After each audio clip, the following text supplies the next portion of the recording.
Bismillahirrahmanirrahim. Assalamualaikum warahmatullahi wabarakatuh. Alhamdulillahi rabbil alamin. Wassalatu wassalamu ala asyrafil anbiya'i wal mursalin nabiyyina Muhammadin wa ala alihi wa sahbihi ajma'in.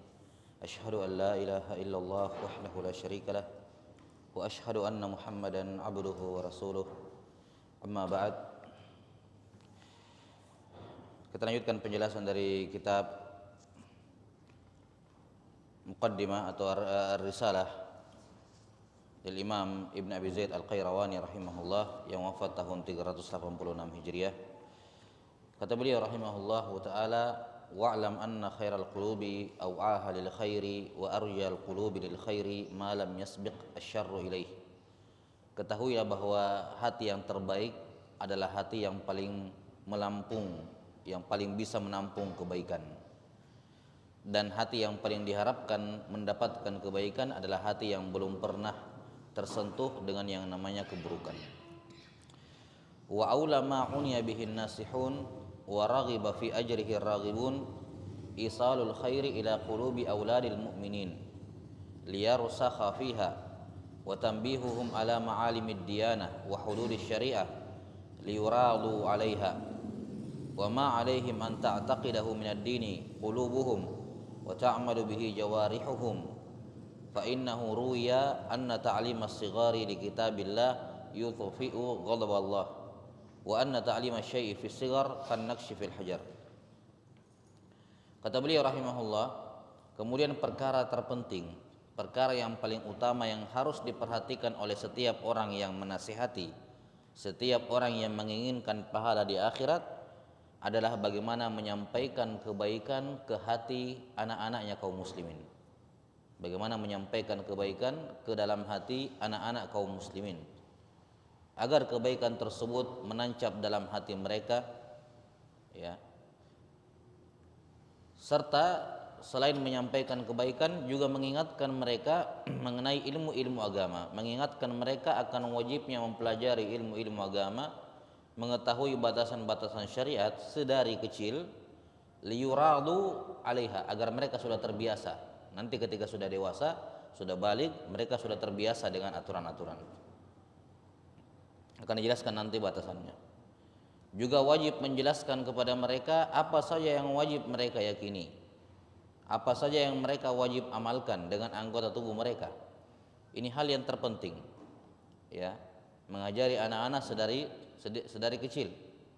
Karena itulah warid dari Nabi sallallahu alaihi wasallam bagaimana pengajaran beliau kepada Abdullah bin Abbas tentang nilai-nilai akidah. Ya gulam, inni u'allimuka kalimat, wahai anak kecil, sini saya ajar kamu beberapa pengajaran, ya. Juga pengajaran beliau terhadap adab kepada anak tiri beliau Umar bin Abi Salamah. Ya gulam, samillah wa kul biyaminik wa kul mimma yalik. Wahai anak kecil, makan dengan tangan kananmu, baca basmalah, ya, dan makan dari makanan yang terdekat, ya. Dan dalam beberapa momen Nabi sallallahu alaihi wasallam mengajarkan perkara-perkara agama kepada anak-anak yang masih kecil, menunjukkan bagaimana perhatian beliau kepada mereka. Karena diriwayatkan dalam sebuah hadis, ini wallahu alam tentang keabsahan hadisnya sahih atau tidak, beliau sendiri membawakan dengan sighah tamrid namanya, diriwayatkan, ya. Ada kesan bahwa riwayatnya tidak sahih. Namun pendapat jumhur al-ulama, pendapat mayoritas ulama, bolehnya beramal dengan hadis dhaif dalam fadhailul amal, dalam hal-hal yang berkenaan dengan keutamaan amalan. Ini pendapat mayoritas ulama. Tentu saja ada perbedaan pendapat, tapi jumhur ulama membolehkan. Kata beliau, diriwayatkan dalam sebuah hadis bahwa mengajari anak kecil Al-Quran itu bisa meredakan kemurkaan Allah Subhanahu wa taala. Kemudian ada ungkapan di kalangan ulama as-salaf, anna ta'lima syai' fi sighar kan nakshi fil hajar. Mengajarkan sesuatu kepada anak kecil itu bagaikan mengukir di atas batu, ya, bagaikan mengukir di atas batu. Wa qad masaltu laka min dzalika ma yantafi'una insyaallah bihifdhihi wa yashrufuna bi'ilmihi wa yas'aduna bi'tiqadihi wal 'amali bihi. Dan dalam buku ini aku sudah memberikan beberapa contoh terkait dengan apa yang disebutkan di atas, ya, beberapa perkara akidah, ya, hal-hal yang wajib mereka amalkan, yang insya Allah bisa bermanfaat bagi mereka kalau mereka menghafalnya. Nah, mereka akan mendapatkan kemuliaan, kebaikan dengan mengamalkannya, dan mereka akan berbahagia dengan meyakini dan mengamalkannya.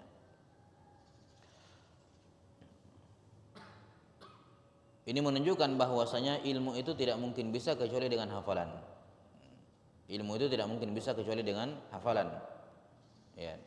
Seperti ucapan Yahya bin Ma'in rahimahullahu taala, la ilma illa bil hifdzi wa la hifdza illa bil itqan. Bahwa tidak ada ilmu itu kecuali yang dihafal. Selama belum dihafal tidak dikatakan kamu tahu sesuatu itu. Oh, saya tahu, pernah dengar, tapi apa ya? Enggak, kamu enggak tahu karena kamu enggak hafal. Seorang tidak dikatakan mengetahui kalau dia tidak menghafal. Dan seorang tidak dikatakan menghafal kecuali dia mutqin. Mutqin itu sama seperti membaca surah Al-Fatihah sambil melamun juga bisa. Ya. Kapan saja disuruh, tidak perlu ancang-ancang, langsung dia keluarkan. Itu namanya mutqin hafalannya. Kalau belum seperti itu berarti belum mutqin. Kalau belum mutqin belum dikatakan menghafal. Ya. Iya. Wa qad jaa yu'maru bis-shalati li sab'i sinin wa yudrabu 'alaiha li 'ashr. Disebutkan dalam hadis, ini hadisnya sahih dalam riwayat Abi Daud, diperintah untuk sholat anak kecil itu pada umur 7 tahun dan wajib dipukul kalau meninggalkan sholat pada usia 10 tahun, wa yufarraqu bainahum fil madaji, dan dipisahkan tempat tidurnya. Ini hukum berlaku untuk anak kecil laki-laki maupun perempuan. Ya. Bahwa wajib mengajarkan anak kecil sholat, wajib menyuruh mereka sholat. Di sini sholat hanya percontohan ya, tapi mencakup di dalamnya semua ibadah-ibadah, yang semua hal-hal yang wajib. Disuruh wudu tentu saja, karena percuma disuruh sholat kalau tidak disuruh wudu. Disuruh wudu, disuruh sholat, apalagi disuruh puasa kalau masuk Ramadan, disuruh meninggalkan hal-hal yang haram, itu semua wajib disuruh. Walaupun anak itu belum berdosa kalau melanggar, belum wajib karena dia belum balik. Dia belum balik. Cuman orang tuanya yang berdosa, walinya yang berdosa kalau dia tidak menyuruh. Jadi hukum menyuruh ini wajib, tapi tertuju kepada walinya. Tertuju pada walinya, orang tuanya atau yang merawatnya. Kalau dia tidak punya orang tua misalnya. Walaupun amalan itu bagi anak kecil belum wajib. Kapan wajib anak kecil itu disuruh untuk sholat, wudu dan seterusnya? Ya, wajib disuruh kalau terpenuhi 2 syarat. Syarat yang pertama, dia sudah berumur 7 tahun, dan syarat yang kedua, dia sudah mumayyiz. Ya. Harus terpenuhi dua-dua ini, maka baru hukumnya wajib. Umur 7 tahun dan mumayyiz. Kapan dia sudah berumur 7 tahun? Kapan dia sudah mumayyiz tapi dia belum berumur 7 tahun, belum wajib disuruh. Sunnah disuruh, hukumnya sunnah, tidak wajib. Nanti wajib disuruh kalau mumayyiz plus 7 tahun. 7 tahun maksudnya di sini 7 tahun Qamariyah ya, bukan 7 tahun Hijriyah, Masehi. 7 tahun Qamariyah. Kemudian syarat yang kedua mumayyiz. Kapan seorang anak dikatakan mumayyiz? Ada 2 penanda di kalangan para ulama, tanda pada akal dan tanda pada perbuatan. Adapun tanda pada akal, seorang anak dikatakan mumayyiz kalau yafhamal khitab wa yuhsinal jawab. Seorang anak dikatakan mumayyiz kalau dia yafhamul khitab, dia bisa memahami wacana yang ditujukan kepadanya. Dia sudah bisa membedakan mana pertanyaan, mana pernyataan, ya. Dia sudah bisa bedakan dimarahi atau tidak, dia sudah paham itu. Ya. Wa yuhsinal jawab, dan nyambung kalau ditanya. Kalau ditanya apa, jawabnya apa, itu belum mumayyiz, enggak nyambung. Ini tanda pada akal. Kalau dia sudah bisa memahami wacana atau pembicaraan yang ditujukan kepadanya, dan dia sudah bagus cara menjawabnya, sudah nyambung kalau menjawab. Adapun tanda pada perbuatan yang zahir, kata para fuqaha, mumayyiz adalah may ya'kulu wahdahu wa yashrabu wahdahu wa yastanji wahdahu. Anak yang sudah bisa makan sendiri, minum sendiri, cebok sendiri. Selama dia belum bisa tiga-tiganya sendiri, belum mumayyiz. Ini tanda lebih gampang dilihat. Sudah bisa makan sendiri, minum sendiri, cebok sendiri. Kalau sudah bisa makan, minum sendiri tapi belum bisa makan sendiri, itu belum mumayyiz. Kalau bisa dua-duanya tapi belum bisa cebok dari buang air besar sendiri, masih dibantu, itu belum mumayyiz. Jadi anak kalau dia sudah 7 tahun plus mumayyiz, Orang tua wajib menyuruh, berdosa kalau dia tidak suruh. Terserah dia nanti sholat atau tidak, itu tidak berdosa dia kalaupun tidak sholat. Tapi orang tua yang wajib. Ya. Kalau anaknya tidak sholat, anaknya tidak berdosa. Afwan, kalau anaknya tidak sholat gara-gara tidak disuruh, maka anaknya tidak berdosa, orang tuanya yang berdosa. Karena wajib menyuruh. Ya. Kalau misalnya anaknya sudah mumayyiz, tapi 6 tahun, kan sekarang ada anak kecil lebih cepat perkembangannya, 5 tahun sudah bisa kerjakan semuanya itu. Ya, dia 5 tahun tapi belum apa? Mumayyiz. Afwan, dia sudah mumayyiz tapi baru 5 tahun. Ya. Dia sudah bisa kerjakan semuanya, makan, minum, cebok sendiri, tapi masih 5 tahun. Nah ini belum wajib disuruh, tapi hukumnya sunnah. Ya, jadi harus terpenuhi dua-duanya baru wajib orang tua menyuruhnya. Taib. Kalau 7 tahun tapi belum mumayyiz, tidak wajib disuruh. Tidak juga sunnah disuruh, karena belum mumayyiz, belum punya akal. Enggak ada gunanya juga dia sholat kalau dia belum berakal, tidak sah. Taib. Kemudian dipukul pada umur 10 tahun. Dipukul.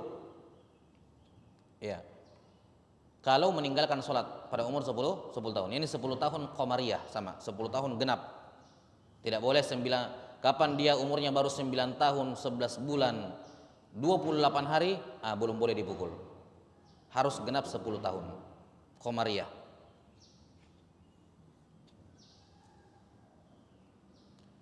Kemudian ini menunjukkan dan ini juga berlaku untuk yang lain ya. Kalau dia tidak wudu 10 tahun dipukul, tidak puasa 10 tahun dipukul. Cuman kalau puasa ada tambahan satu syarat lagi, mampu. Ya, jadi 7 tahun mumayyiz mampu puasa, karena kan puasa membutuhkan fisik. Jadi untuk puasa ada tambahan satu lagi. Ya, tadi mumayyiz 7 tahun mampu berpuasa, kuat berpuasa. Taib. Adapun syarat memukul anak atau sebelumnya menunjukkan kepada kita bahwa hanya boleh dipukul anak itu dalam perkara-perkara yang wajib, 10 sholat, berpuasa, wudu, atau karena dia melakukan yang haram pada umur 10 tahun dipukul. Menunjukkan apa? Menunjukkan kalau anak kecil melakukan yang haram, meninggalkan yang wajib, dan dia belum berumur 10 tahun, haram dipukul, tidak boleh dipukul. Nabi SAW tidak membolehkan memukul anak di bawah 10 tahun hanya karena dia meninggalkan sholat, tidak boleh. Apalagi hanya gara-gara tidak pergi sekolah misalnya, dipukul, tidak boleh. Ya, dilarang oleh Nabi SAW memukul anak kecil kalau belum genap berumur 10 tahun dan karena meninggalkan hal-hal yang wajib. Tidak boleh memukul hanya karena meninggalkan hal-hal yang sunnah. Harus sholat wajib, yang perkara-perkara wajib. Nah, ini hal yang penting ya, karena terkadang seorang karena tidak memahami hukum memukul anak kecil untuk perkara-perkara yang dia tidak berdosa ketika meninggalkannya. Dia sholat saja kalau dia tinggalkan dan dia belum berumur 10 tahun tidak boleh dipukul, apalagi yang lain. Apalagi yang dalam perkara-perkara yang lain. Ya. Itu pun kata para ulama, syaratnya memukul ada sejumlah syarat sebenarnya. Di antaranya adalah yantafi'u bihi. Syarat bolehnya memukul anak kecil gara-gara tidak sholat adalah kalau kita yakin atau dugaan besar habis dipukul dia pergi sholat. Jadi ini anak memang tipikalnya nanti dipukul baru pergi sholat, baru dipukul. Tapi kalau tipikal anaknya biar dipukul tidak sholat, ya tidak boleh dipukul. Karena tidak ada gunanya. Apa gunanya dipukul sholat, tidak dipukul juga tidak sholat. Ya, afwan, tidak dipukul tidak sholat, dipukul juga tetap tidak sholat. Ya apa gunanya dipukul? Tidak boleh. Jelas ya? Nah, jadi pukulan itu hanya dilakukan kalau memang bermanfaat. Dalam artian nanti dipukul baru dia pergi sholat. Oke, dipukul. Tapi kalau dipukul tetap tidak pergi sholat, ya tidak boleh dipukul. Apa gunanya kalau begitu? Tahu dia tidak sholat juga. Dan memang dia belum berdosa karena berumur 10 tahun belum berdosa dia, belum balik. Iya.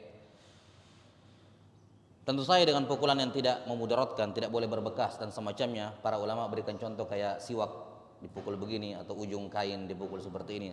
Bukan dengan ini, kan begitu. Atau bukan dicubit, ya, bukan dicubit, bukan. Ya, terutama dijewer anak. Ini menjewer telinga hal yang berbahaya ya, banyak saraf di situ untuk ke otaknya. Jadi hindari untuk menjewer telinga itu.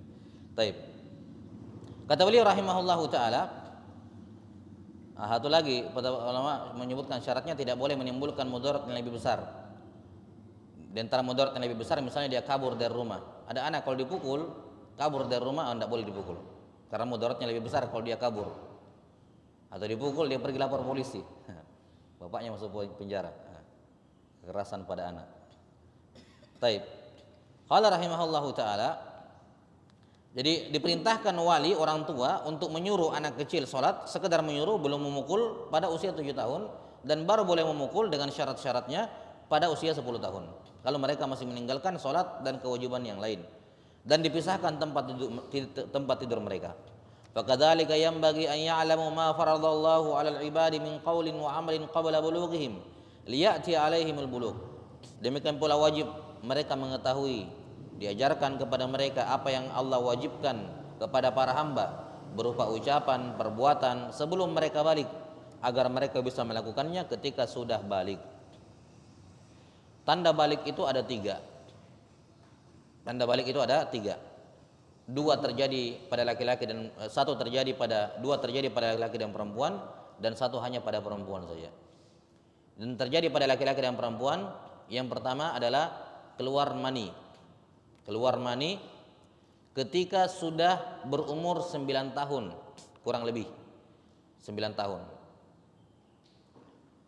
Komariah, semua perhitungan umur manusia, umur hewan, ya, hewan pada zakat, pada sembelihan, itu semua hitungan tahun dalam pembahasan Islam itu dengan tahun Komariah, bukan tahun kalender Hijriah.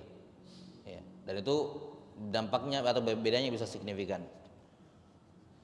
Jadi syarat yang pertama, tanda balik yang pertama, keluar mani ketika berumur 9 tahun Komariah.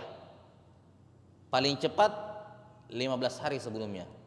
Kalau ada anak keluar mani umur 9 tahun kurang 15 hari, balik itu, laki-laki maupun perempuan. Tapi kalau dia keluar mani umur 8 tahun setengah, belum balik. Itu tidak teranggap. Mani yang keluar pada umur 8 tahun setengah misalnya, tidak teranggap. Paling cepat 9 tahun kurang 15 hari. Itu paling cepat. Tanda yang kedua adalah keluar genap berumur 15 tahun Komariah. Genap berumur 15 tahun Komariah. Kalau dia lahir jam 2 siang tanggal 10 Muharram 1440 Hijriah, maka dia balik tepat pada jam 2 siang 10 Muharram 1455 Hijriah, 15 tahun kemudian. Tepat waktunya sampai jam-jamnya pun tepat. Itu namanya tahdidiyah. Jadi kalau misalnya dia 15 tahun kurang 1 jam, itu belum balik. Tepat di jam 2 baru dia balik, 15 tahun. Ya. Ini berlaku pada anak laki-laki dan perempuan. Kemudian tanda pada anak perempuan yaitu keluar darah haid. Ya. 9 tahun, pada usia 9 tahun Komariah juga. Kurang lebih, tidak perlu tepat 9 tahun, kurang lebih cukup. Paling cepat 15 hari sebelumnya. Jadi kalau keluar anak kecil perempuan 9 tahun kurang 15 hari keluar darah, itu darah haid. Ya, keluar darah haid maka dia balik. Tapi kalau ada anak perempuan 8 tahun, 9 tahun kurang 1 bulan keluar darah, itu bukan darah haid, belum balik dia. Itu darah kotor, darah fasid. Ya, jelas ya. Jadi haid, darah pada anak perempuan nanti dihukumi haid kalau keluarnya pada usia 9 tahun Komariah, paling cepat 15 hari sebelumnya. Ya, kapan sebelum itu tidak dianggap darah haid, dihukumi darah kotor. Dia belum balik walaupun keluar darah. Ya. Kemudian diantara hal yang wajib juga dipelajari adalah yang terkait dengan diri Nabi Muhammad SAW. Ya, ada perkara-perkara tentang Nabi kalau kita nggak tahu berdosa. Gitu. Jelas ya. Ada perkara-perkara yang anak kecil itu harus tahu. Orang balik harus tahu. Karena itulah dalam Salahatul Usul di asal yang ketiga, Syekh Muhammad bin Wahab rahimahullah menyebutkan sedikit tentang diri Nabi Sallallahu Alaihi Wasallam. Karena itu hal-hal yang wajib ditahu, siapa nama beliau, di mana beliau lahir, ya, beliau kapan jadi nabi, kapan jadi rasul, diutus kemana, apa ajarannya secara umum.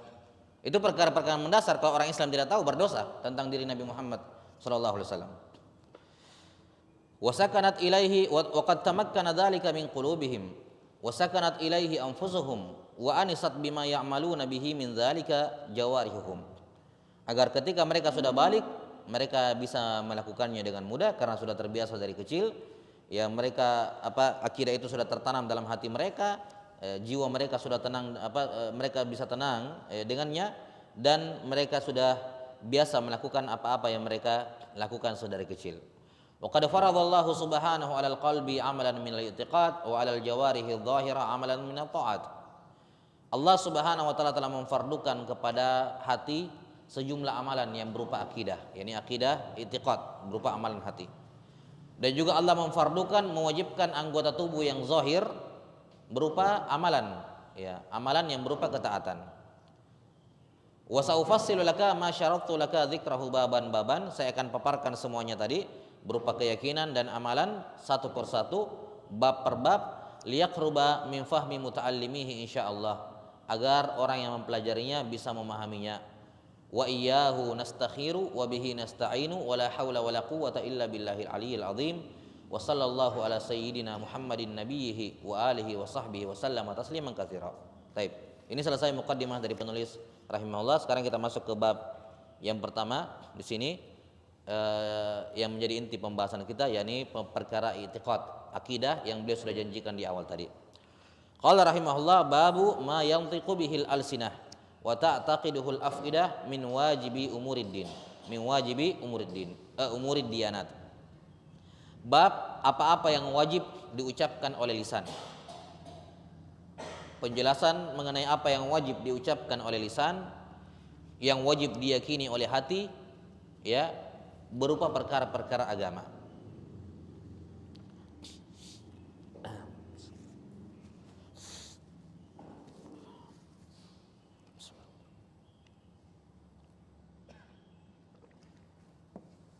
Min dzalika, di antara hal yang wajib diucapkan dan wajib diyakini dalam agama adalah al-imanu bil qalbi wan nutqu bil lisan.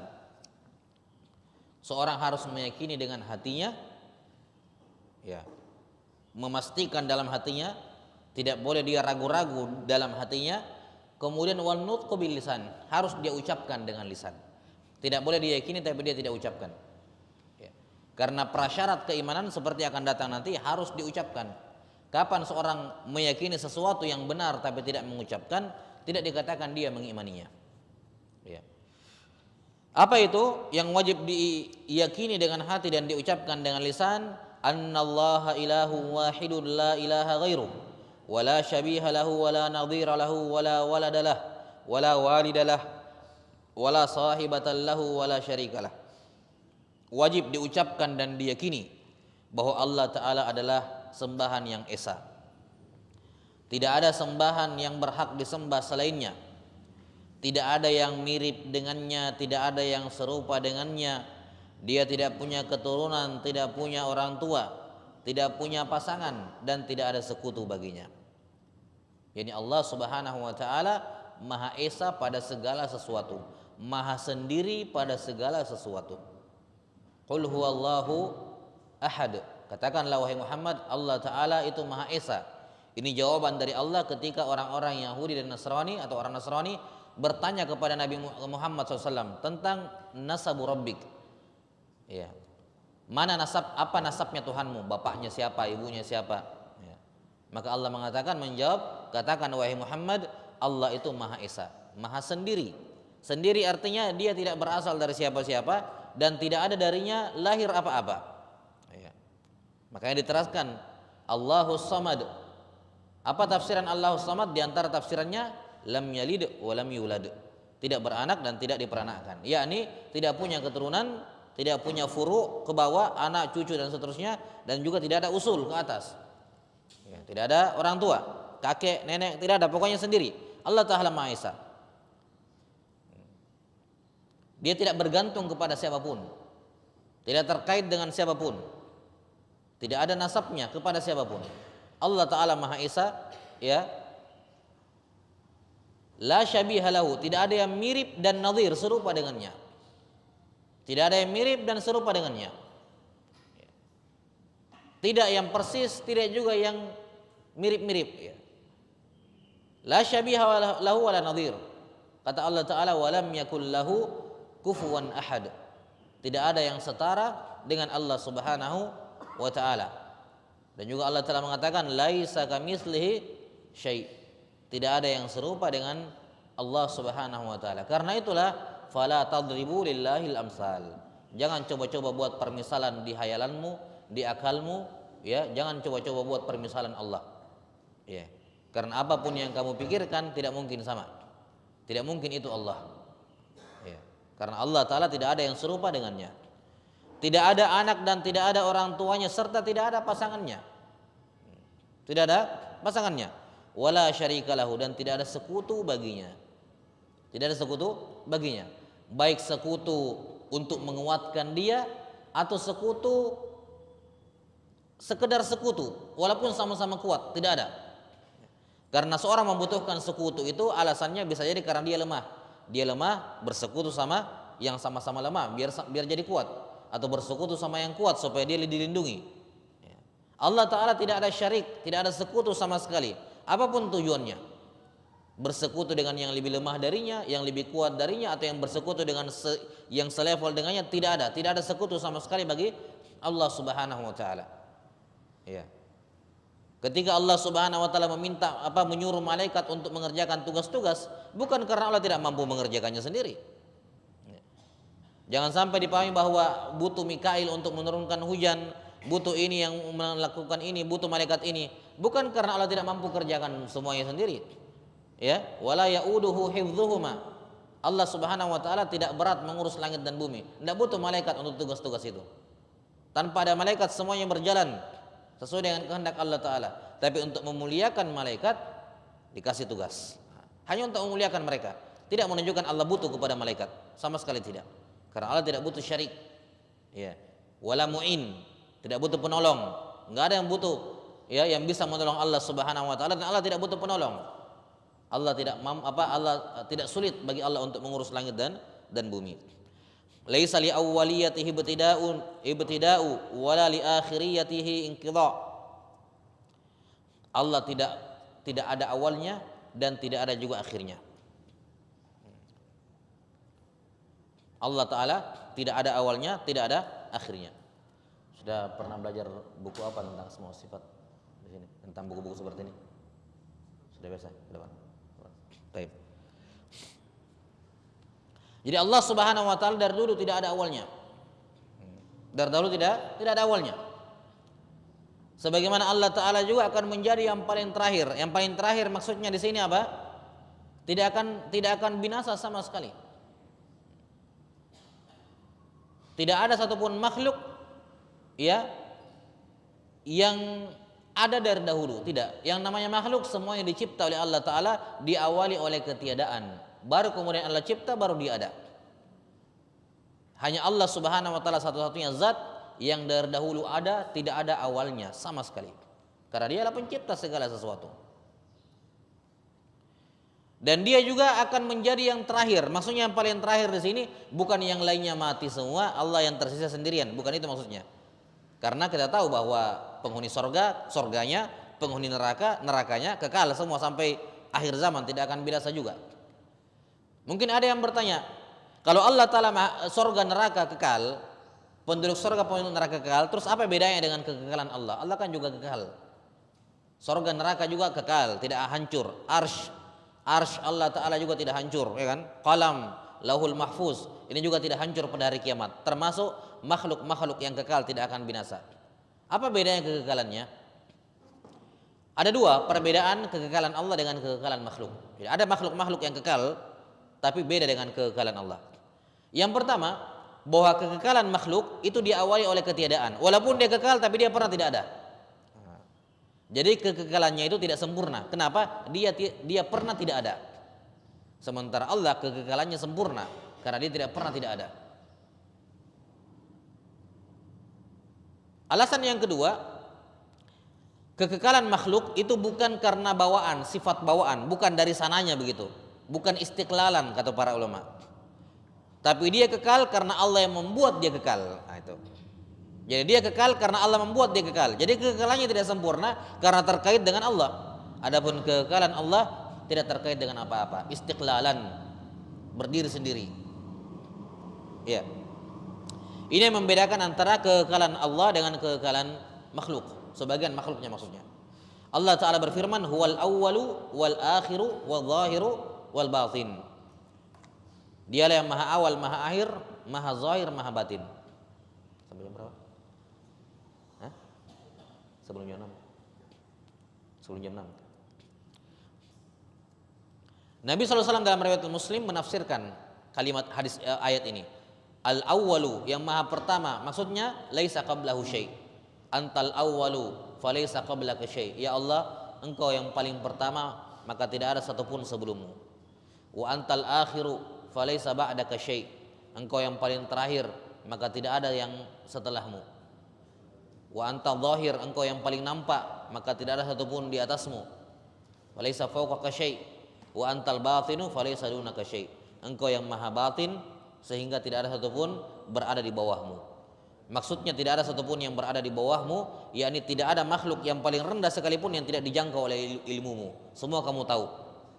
Jadi kalau ada makhluk paling bawah, paling rendah, Allah nggak tahu, itu berarti masih ada di bawahnya Allah. Ya. Jadi maksudnya Allah al-batin, laisa dunaka syai', tidak ada satupun yang berada di bawahmu. Bukan maksudnya Allah paling bawah, tapi maksudnya apa? Makhluk yang paling rendah, paling di bawah sekalipun, ilmu Allah sampai ke sana. Allah tahu. Ya. Jadi makna laisa dunaka syai', yakni Allah mengetahui segala sesuatu.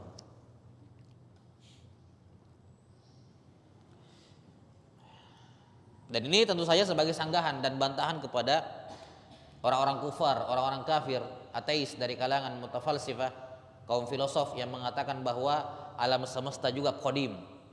Alam semesta itu dari dahulu juga tidak ada awalnya. Dari dahulu tidak ada awalnya. Ini yang menjadi asal muasal permasalahan. Orang-orang kafir ateis mengatakan bahwa alam semesta itu kekal. Alam semesta itu dari dahulu tidak ada awalnya. Datanglah orang-orang kaum Jahmiyah, kaum Mu'tazilah membantah, tapi bantahnya tidak sesuai dengan sunnah, jadinya lari kepada menafikan sifat-sifat Allah. Mungkin kita akan terangkan nanti sedikit di sini. Maka alam semesta tidak kekal. Alam semesta pernah tidak ada. Kan begitu. Dia bukan qadim. Alam semesta itu bukan makhluk yang dari dahulu ada, tidak ada awalnya. Enggak. Ada awalnya semuanya. Wala yablughu kunha sifatihil wasifun wala yuhitu bi amrihil mutafakkirun. Tidak ada satupun sifat dari orang-orang yang mencoba mensifati Allah, tidak ada yang bisa sampai kepada kunha. Kunha itu hakikat dari sifat Allah Ta'ala. Bagaimanapun makhluk mencoba untuk mensifati Allah Ta'ala dengan sifat yang tepat, dia tidak akan mampu. Ya, tidak akan mampu. Bagaimanapun dia mencoba menggambarkan kaifiat hakikat sifat Allah, maka dia tidak akan mampu. Wala yuhitu bi amrihil mutafakkirun. Dan tidak ada satupun orang yang berfikir yang bisa menggunakan fikirannya untuk meliputi perkara Allah Subhanahu wa taala. Baik. Yakni Allah Subhanahu wa taala zatnya maupun sifat-sifatnya itu suprarasional. Ya. Suprarasional artinya di atasnya akal, bukan tidak masuk akal. Ya. Ada beberapa sifat-sifat Allah yang rasional, masuk akal. Maksudnya bisa kita cerna dengan akal. Ada. Dan tidak ada satupun dari nama-nama dan sifat Allah yang irasional, yang tidak masuk akal. Tidak mungkin. Tidak mungkin ada satu nama dan sifat Allah yang bertolak belakang dan ditolak oleh akal. Tidak mungkin. Kalaupun akal tidak bisa mencerna sifat-sifat Allah, bukan karena tidak masuk akal, tapi karena akal memang belum sampai ke sana. Ya. Dan ini hal yang maklum. Kalau misalnya 10 abad yang lalu kita bilang sama orang-orang ada besi bisa terbang, masuk akal nggak mereka? Nggak bisa. Ya. Kenapa tidak masuk akal? Karena mereka tidak pernah melihat yang seperti itu, ya kan?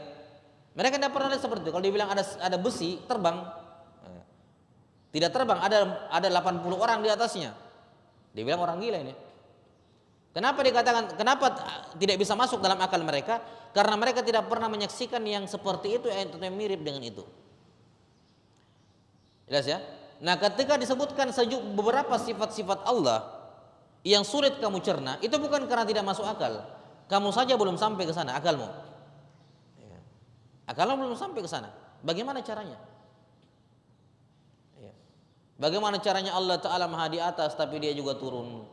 Bagaimana caranya ini tapi dia juga bersama kita? Bagaimana caranya? Semua yang tidak bisa dipikirkan dengan akal, kewajiban kita adalah mengimani, jangan dibedah, jangan tambah dibedah. Sami'na wa ata'na, kita taat, kita dengarkan, kita beriman dengannya. Kapan tidak bisa diterima menurut kamu oleh akalmu, bukan karena tidak masuk akal, jelas ya, tapi karena memang akal belum menjangkau. Karena itulah sifat-sifat Allah bukan sesuatu yang irasional, tapi dia suprarasional, di atasnya logika, tidak bisa dicerna. Maka siapapun yang mencoba untuk mencernanya, dia akan memecahkan kepalanya. Ya, dia akan mampu untuk dapat dia mencerna dengan akalnya. Wala yablughu kunha sifatihil wasifun. Bagaimanapun seorang mencoba membayangkan, menkhayalkan sifat-sifat Allah, tidak akan sampai pada hakikatnya. Kenapa? Akal kamu cuma sampai di sini, sifatnya Allah di atasnya, jadi tidak akan bisa.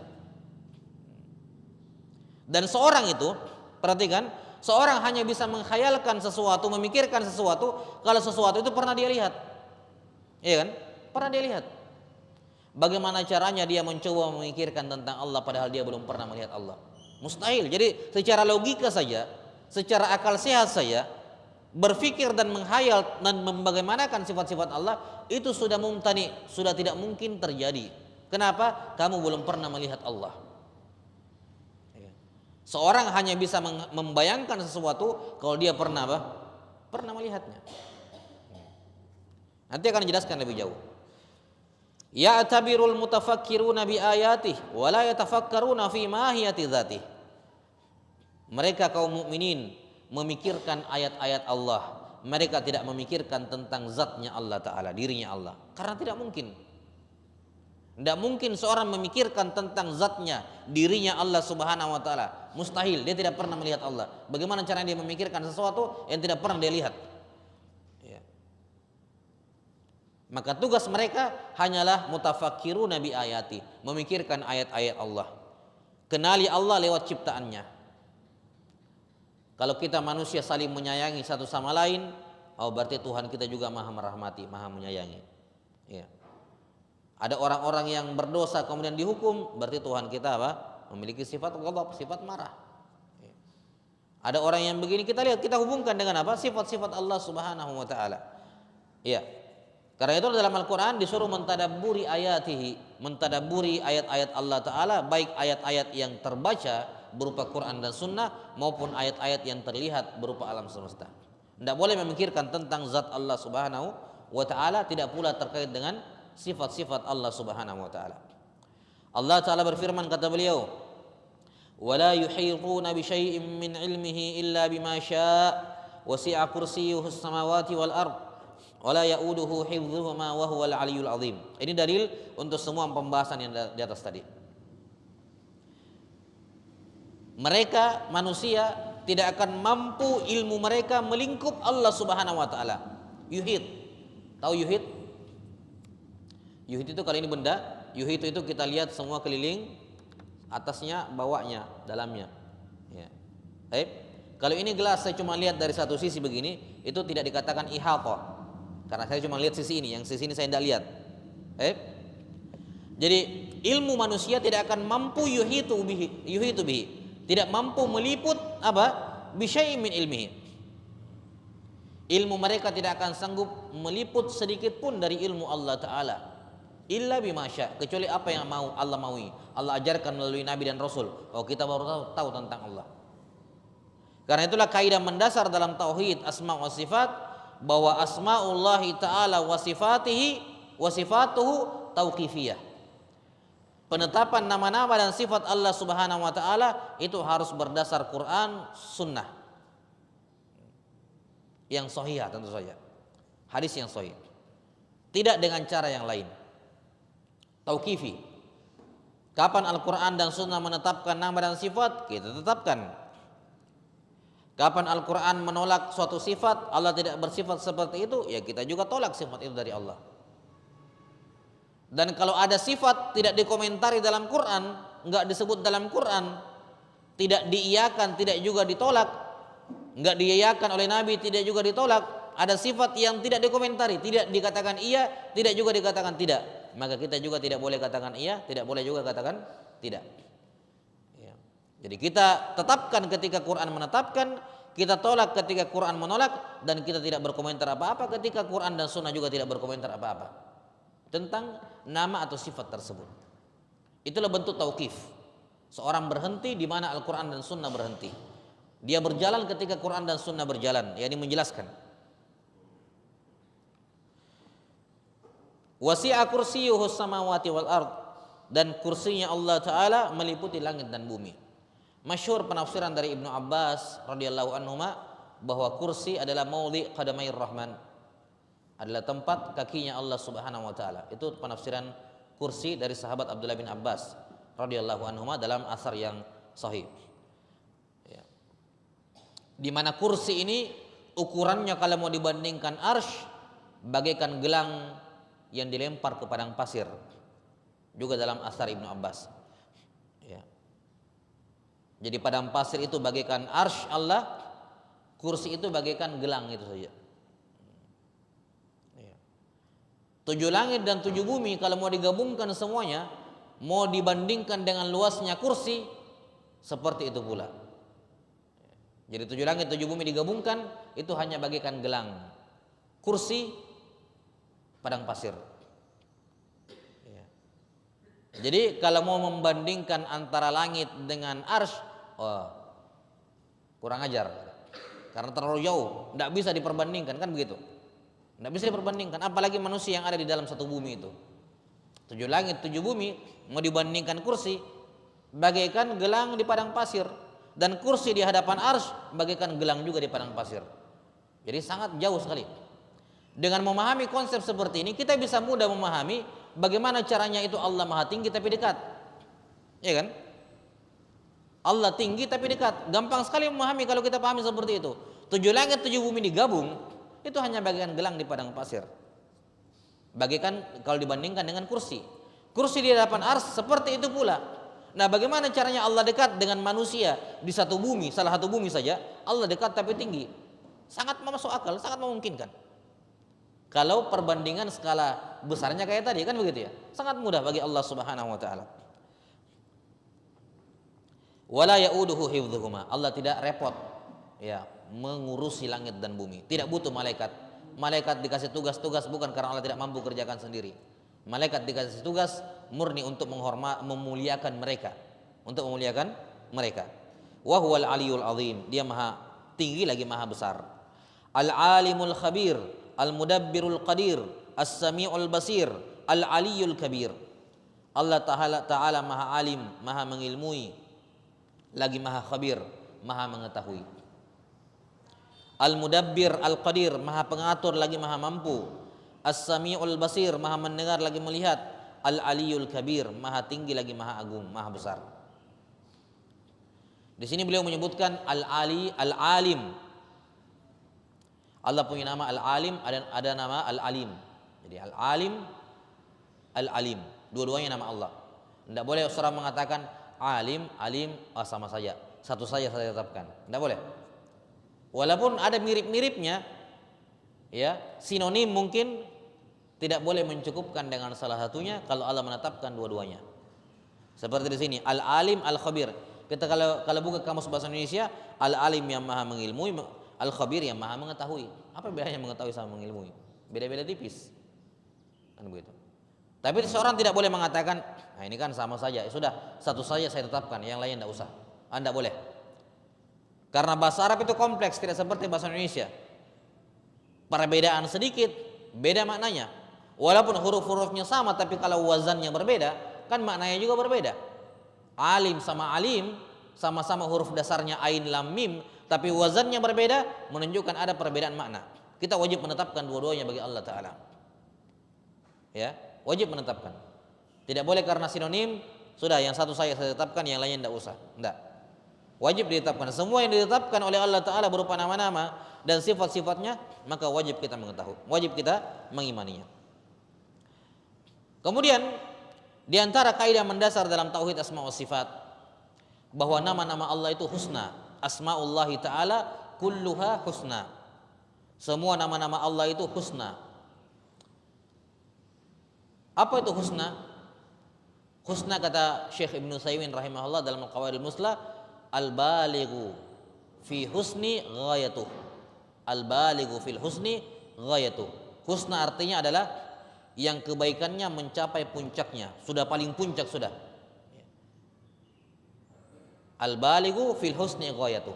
Jadi nama Allah Ta'ala dikatakan husna karena nama Allah berada pada puncak kebaikan. Kebaikan yang terkandung pada nama Allah Ta'ala itu kebaikannya sudah di level yang paling tinggi, ya, sudah tingkatan yang paling terakhir, paling atas, tidak ada lagi setelahnya. Kenapa?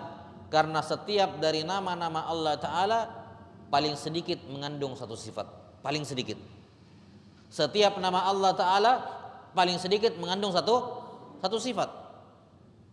Maka nama Allah Ta'ala di satu sisi dia merupakan nama panggilan bagi Allah kalau kita mau panggil Allah, di sisi lain juga itu menjelaskan sifat Allah Subhanahu wa Ta'ala. Itulah kenapa nama Allah Ta'ala itu husna, sementara nama-nama manusia tidak husna. Kenapa? Karena nama manusia itu nama panggilan saja, tidak ada sifatnya. Bisa orang namanya alim tapi dia orang paling bodoh, bisa. Ada orang namanya sobur tapi paling temperamen, cepat marah. Ada orang namanya misalnya masalan jawad, ya, atau yang semisalnya rahim, karim misalnya, namanya karim tapi dia orang paling bakhil, bertolak belakang dengan namanya. Ya, jadi nama manusia itu cuma panggilan, tidak ada sifat-sifat di dalamnya. Ya. Sementara nama-nama Allah Subhanahu wa Ta'ala itu bukan cuma nama panggilan untuk Allah. Setiap nama itu mengandung sifat. Allah Ta'ala Al-Karim karena memang Maha Dermawan. Allah Ta'ala Ar-Rahman Rahim karena memang Maha merahmati. Allah Ta'ala Tawwab, namanya Tawwab karena memang Maha memberi taubat. Allah Subhanahu wa Ta'ala Al-Ghafur karena memang Maha memaafkan, mengampuni. Allah Ta'ala Ar-Razzaq karena memang Maha memberi rezeki. Jadi semua nama-nama Allah itu mengandung sifat. Tapi ingat, sifat yang ada di dalamnya bukan sembarangan sifat, tapi sifatnya husna, yakni mencapai puncak apa? Puncak kebaikan. Ya. Karena itulah Ar-Razzaq yang Maha memberikan rezeki, bukan sekedar memberi rezeki, tapi sempurna dalam memberikan rezeki, mencapai puncak kesempurnaan dalam memberikan rezeki. Karena itulah tidak ada manusia yang tidak ada makhluk yang tidak dapat rezeki. Kalau ada satu makhluk kecil tidak dapat rezeki, berarti tidak sempurna sifat ar-razqu, sifat pemberian rezeki dari Allah. Al-alim mengandung sifat apa? Ilmu. Al-khabir mengandung sifat apa? Al-khibra, pengetahuan. Al-mudabbir mengandung sifat tadbir karena memang dia mengatur. Al-qadir mengandung sifat qudrah karena memang Maha mampu. As-sami' al-basir mengandung sifat as-sama' wal basar, pendengaran dan penglihatan. Al-ali mengandung sifat al-ulu, Maha tinggi. Al-kabir mengandung sifat Maha besar. Iya, dan ini semua sifat-sifatnya sempurna. Al-ali Maha sempurna tingginya, tidak ada satupun yang ada di atasnya. Al-kabir Maha sempurna besarnya, tidak ada makhluk yang ukurannya tidak ada makhluk yang lebih besar dibandingkan Allah Ta'ala. Maha mendengar, sempurna pendengarannya, tidak ada yang tidak didengar oleh Allah. Maha melihat, sempurna penglihatannya, tidak ada yang tidak terlihat oleh Allah. Maha pengatur, sempurna pengaturannya, tidak ada yang luput dari pengaturannya, tidak ada yang salah-salah di bawah pengaturannya, tidak ada yang meleset dari pengaturannya. Al-Qadir Maha mampu, tidak ada yang tidak dimampui oleh Allah Subhanahu wa Ta'ala. Al-Alim Al-Khabir Maha berilmu, Maha tahu, tidak ada yang tidak ditahu oleh Allah Subhanahu wa Ta'ala. Semua sifat-sifat Allah kita perlakukan seperti itu. Setiap nama kita ambil sifat di dalamnya, kemudian sifat ini kita jadikan sifat paling sempurna. Itulah makna Asmaul Husna. Karena itulah wajar kata Nabi SAW, siapa yang menghafal 99 nama pasti masuk surga. Pasti. Inna lillahi tis'atan wa tis'ina asman mi'ata illa wahid man ahsaha dakhalal jannah. Hanya milik Allah 99 nama. Siapa yang ihsa menghitungnya masuk surga. Para ulama menjelaskan tentu saja ihsa di sini mengandung makna memahami konsekuensinya dan mengamalkannya. Tapi ingat, dia punya satu persyaratan, hafal 99 nama.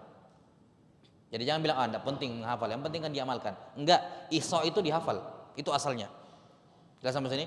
Maka siapa yang maka langkah awal untuk masuk surga melalui jalur Asmaul Husna, langkah pertama adalah hafal 99 nama tersebut.